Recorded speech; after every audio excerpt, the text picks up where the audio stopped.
Hello everyone, this is Shweta and I am here again, and today we'll solve question number 5, 6, 7, 8 of exercise 1.2 chapter 1 knowing our numbers. So let's start with question number 5. Find the difference between the greatest and the least number that can be written using the digits 6, 2, 7, 4, 3 each only once. Repeat नहीं कर सकते हम digit को, और हमें बनाना है greatest number and least number. तो ये हम पहले कर चुके हैं, नंबर बनाना हम पहले सीख चुके हैं. तो ग्रेटेस्ट नंबर हम कैसे बनाएंगे? ग्रेटेस्ट नंबर कैसे बनाते थे हम? ग्रेटेस्ट नंबर, सबसे बड़ा नंबर हम सबसे पहले लिखेंगे, देन उससे छोटा which is 6, then 4, then 3 and 2. अगर आपको ये ग्रेटेस्ट नंबर बनाना नहीं ठीक से आता है, ये कंसेप्ट अगर क्लियर नहीं है, तो मैंने आपको सजेशंस में लिंक दिया हुआ है. डिस्क्रिप्शन बॉक्स में भी मैं लिंक दे देती हूँ, और वहां से आप एक बार इसको थोड़ा सा रिवाइज कर लेंगे ताकि आपको क्वेश्चन सॉल्व करने में प्रॉब्लम ना हो. Now let's come to the least number, और स्मॉलेस्ट नंबर भी हम लिख सकते हैं, विच इज स्मॉलेस्ट नंबर बनाने के लिए हमें क्या करना होता है? सबसे छोटा डिजिट हमारे पास 2 है, सबसे पहले लिखेंगे, then 3, 4, 6 and last 7. That can be written using the digits each only once. Find the difference between these two numbers. तो हम डिफरेंस कैसे सब्ट्रैक्ट कर देंगे? Straight, this will become 12, this is 2 and 3. तो 12 minus 7 is 5, 2 minus 6 not possible. हम यहाँ पर इसको 12 कर लेंगे. 12 minus 6 is 6, 3 minus 4 not possible. हम इसको 13 कर लेंगे, यहाँ पर हो जाएगा 5. 13 minus 4 is 9. Then 5 minus 3 is 2 and 7 minus 2 is 5. So the difference between the greatest number which we can make with digits 6, 2, 7, 4, 3 and smallest number is 52,965. So this was question number 5. Now let's come to the question number 6. A machine on an average manufactures 2,825 screws a day. How many screws did it produce in the month of January 2006? तो हमारे पास एक दिन का machine production हमें दिया हुआ है. कितने स्क्रूज बनते हैं एक दिन में? 2,825. हम लिख सकते हैं number of screws manufactured in one day.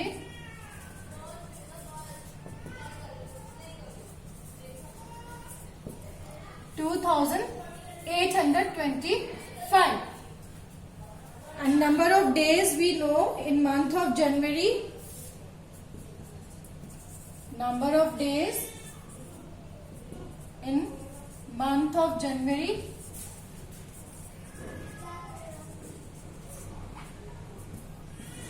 31. हम जानते हैं 31 डेज होते हैं. मेरे पास एक मशीन है जिससे मैं आइसक्रीम बनाती हूँ, और डेली मैं 5 आइसक्रीम ही बना सकती हूँ. तो आपको बताना है कि मैंने 1 वीक में कितनी आइसक्रीम्स बनाई. 1 वीक में कितने डेज होते हैं हमारे पास? 7 है ना. और मैं एक दिन में कितनी आइसक्रीम बना रही हूँ? 5. तो हम क्या करेंगे? मल्टीप्लाई कर देंगे. 5 7s are 35. सो यहाँ पर भी हमें ऐसे ही करना है. अगर हम एक दिन में 2,825 स्क्रूज बना रहे हैं, तो पूरे जनवरी मंथ में 31 डेज में हमने कितने स्क्रूज बनाए ये पूछा है, तो हमें मल्टीप्लाई करना है. So number of screws manufactured in January is equals to 2,825 multiply 31. तो आप इसको मल्टीप्लाई कर लीजिए रफ स्पेस में। 1 5s are 5, 1 2s are 2, 1 8s are 8 and 1 2s are 2, 3 5s are 15, 1 carry करेंगे, 3 2s are 6 plus 1 is 7, 3 8s are 24, 24 हम 4 लिखेंगे, 2 carry, 3 2s are 6 and 2 8, so 5 7, 1 carry किया, 8 7s, 8 plus 7 is 15, 1 कैरी करेंगे, 6 and 1 7 and 8, so answer is 87,575 screws पूरे January month में manufacture हुए। This was question number 6। Now come to the question number 7। A merchant had rupees 78,592 with her. She placed an order for purchasing 40 radio sets at rupees 1200 each. How much money will remain with her after the purchase? तो merchant के पास initially कितने पैसे थे? 78,592। उसने एक order place किया कितने? 40 radios का, जिसमें एक रेडियो की कॉस्ट हमारे पास है 1200। तो कितने पैसे उसने स्पेंड कर दिए परचेज में और कितने उसके पास रिमेनिंग है, हमें बताना है इस क्वेश्चन के लिए। Let's start. क्या लिखेंगे हम? सबसे पहले कॉस्ट ऑफ 1 रेडियो,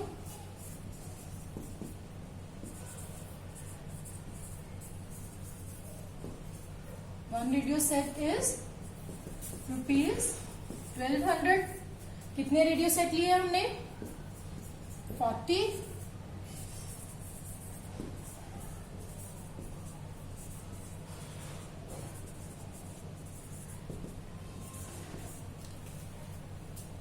इसको भी हम एक छोटे से एग्जाम्पल से समझते हैं। अगर मेरे पास एक कैंडी मुझे पता है 2 रुपीज की मार्केट में मिलती है और मुझे कितनी कैंडीज चाहिए? मैं सोचती हूँ मुझे चाहिए 5 कैंडीज। तो हम क्या करेंगे? कितने पैसे घर से लेके जाएंगे कि हमें 5 कैंडीज मिल जाए? तो 5 × 2 डायरेक्टली वी नो इज 10। तो हमें 10 रुपीज तो चाहिए कैंडी खरीदने के लिए। बट अगर मेरे पास पहले से ही कुछ पैसे हैं, सपोज करो मेरे पास पहले से ही 12 रुपीज हैं और मुझे कैंडीज लेनी है, जो कि एक कैंडी है 2 रुपीज की और मुझे 5 कैंडीज लेनी है। मैंने 10 रुपीज तो स्पेंड कर दिए। अब मेरे पास कितना रिमेनिंग कितना है? तो जितने मेरे पास टोटल अमाउंट था उसमें से मैंने जितना स्पेंड कर दिया उसको माइनस कर देंगे तो आंसर आ जाएगा 2। इट मीन्स 10 रुपीज की मैंने 5 कैंडीज ले ली है और 2 रुपीज अभी भी मेरे पास बचे हुए हैं। या वही सेम प्रोसेस हमें इस क्वेश्चन में भी करना है। 40 सेट्स हमें लेने हैं, 1200 का एक सेट है तो हम मल्टीप्लाई कर देंगे। कॉस्ट ऑफ 40 रेडियो सेट्स क्या होगा?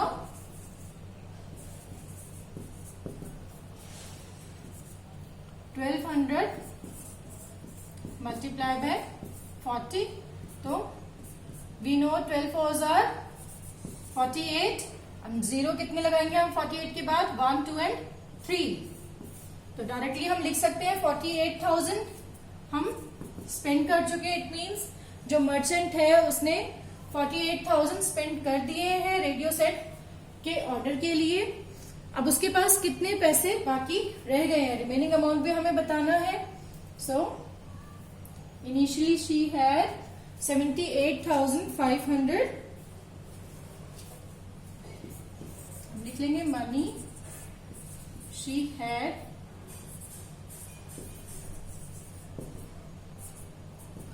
78,592 and money she spent equals to rupees 48,000।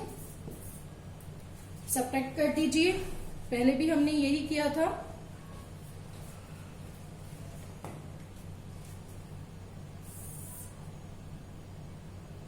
To minus 0 is 2, 9 minus 0 is 9, 5 minus 0 is 5, 8 minus 8 is 0 and 7 minus 4 is 3.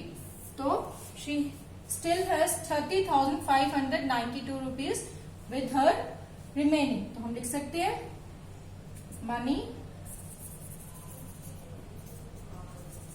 remaining money is 30,592. So this was question number 7. Now let's come to the question number 8. The last question for today, question number 8. A student multiplied 7,236 by 65 instead of multiplying by 56. 65 लिख दिया student ने, क्या लिखना था 56. तो obviously गलत answer होगा. By how much was his answer greater than the correct answer? जो करेक्ट आंसर है हमें बताना है उससे कितना बड़ा आंसर उसको मिला, कितना बड़ा नंबर उसको मिला. तो let's solve. Wrong answer was, पहले हम रॉन्ग आंसर लिख लें. Multiply by 65.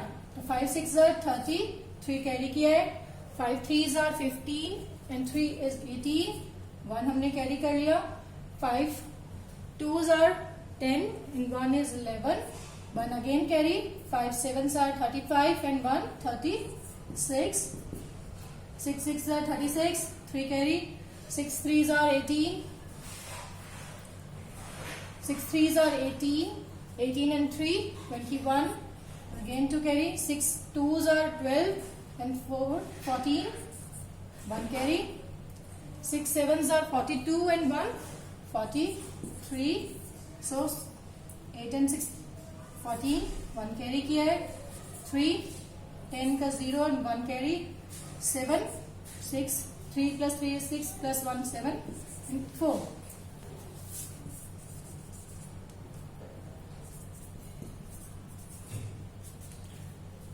$7,236 multiplied by 56.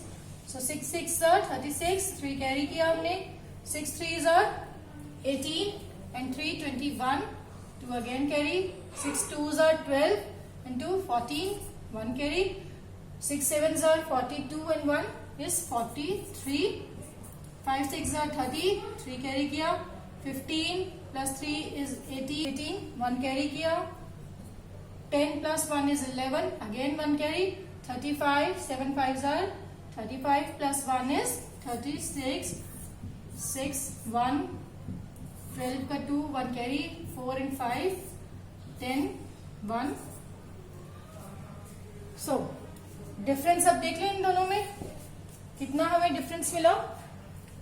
पहले हमने जो रॉन्ग आंसर है बड़े नंबर से मल्टीप्लाई किया है तो आंसर भी हमारा बड़ा है और छोटा नंबर जिससे हमें एग्जैक्ट करेक्ट जो हमारा नंबर था 56 उससे मल्टीप्लाई किया तो छोटा है. तो डिफरेंस देख लेते हैं.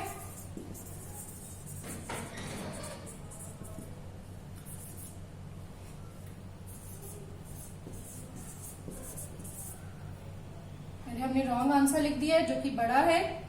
Then correct answer difference is 10 हो जाएगा यहाँ पर और ये 3. 10 minus 6 is 4. 3 minus 1 is 2. 3 minus 2 is 1. Again 10. 10 minus 5 is ये 6 है. 10 minus 5 is 5. 6 minus 0 is 6 and 4 minus 4 is 0. So difference is 65,124. Do you think is this the only way to solve this question? जब हमने initially first class में देखा था कि maths को हमें सॉल्व करने के लिए मल्टीपल वेज हमारे पास होती है किसी भी क्वेश्चन को सॉल्व करने के लिए. तो इसको सॉल्व करने के लिए मैं आपको एक शॉर्ट ट्रिक बताती हूँ. क्या मिस्टेक थी उसकी कि उसने नंबर को 56 की जगह 65 से मल्टीप्लाई कर दिया. And we know 65 is greater than 56. और जो हमारा आंसर आया हमने वो भी देखा कि जो 65 से मल्टीप्लाई करके आंसर आया था वो बड़ा था और 56 से मल्टीप्लाई करके आंसर आया था वो छोटा था. इट मीन्स 65 में से अगर मैं 56 को माइनस कर दूं तो क्या आएगा? अगर मैंने 65 में से 56 सब्ट्रैक्ट कर दिया तो आएगा answer 15 minus 6 is 9, 5 minus 5 is 0। तो इट मीन्स मैं अगर 9 को मल्टीप्लाई कर दूं 7236 से, ठीक है, 9 से अगर मैं डायरेक्टली मल्टीप्लाई कर देती हूँ तो हमारे पास जो आंसर आएगा वो डायरेक्ट इस क्वेश्चन का आंसर होगा। By how much was his answer greater than the correct answer. हम डायरेक्टली इन दोनों नंबर्स का डिफरेंस निकाल सकते हैं, 65 माइनस 56, और जो नंबर हमें दिया हुआ है जिससे मल्टीप्लाई करना है उससे डिफरेंस को मल्टीप्लाई कर देंगे। तो 9 6 are 54, 5 कैरी करेंगे हम, 9 3 are 27 and 5 32, 2 आ जाएगा, 3 हमने कैरी कर लिया है, 9 2 are 18 and 3 is 21, again 2 carry किया है, 9 7 are 63 and 2 65। तो डायरेक्ट हमारे पास करेक्ट आंसर आ जाएगा। इन दोनों नंबर्स को सब्ट्रैक्ट कर देंगे और जो डिफरेंस है हम डिफरेंस को मल्टीप्लाई करेंगे 7236 से, तो हमारे पास डायरेक्ट आंसर आ जाएगा। By how much was his answer greater, कितना ज्यादा था वो हमारे पास डायरेक्ट आ जाएगा। हमें 2 बार मल्टीप्लीकेशन नहीं करना है डिफरेंस निकालने के लिए, डायरेक्ट हम ऐसे कर सकते हैं। This was the last question for today, question number 8. In next video, we'll solve remaining questions of exercise 1.2. Don't forget to subscribe my channel and press the bell icon to get the notification of next video.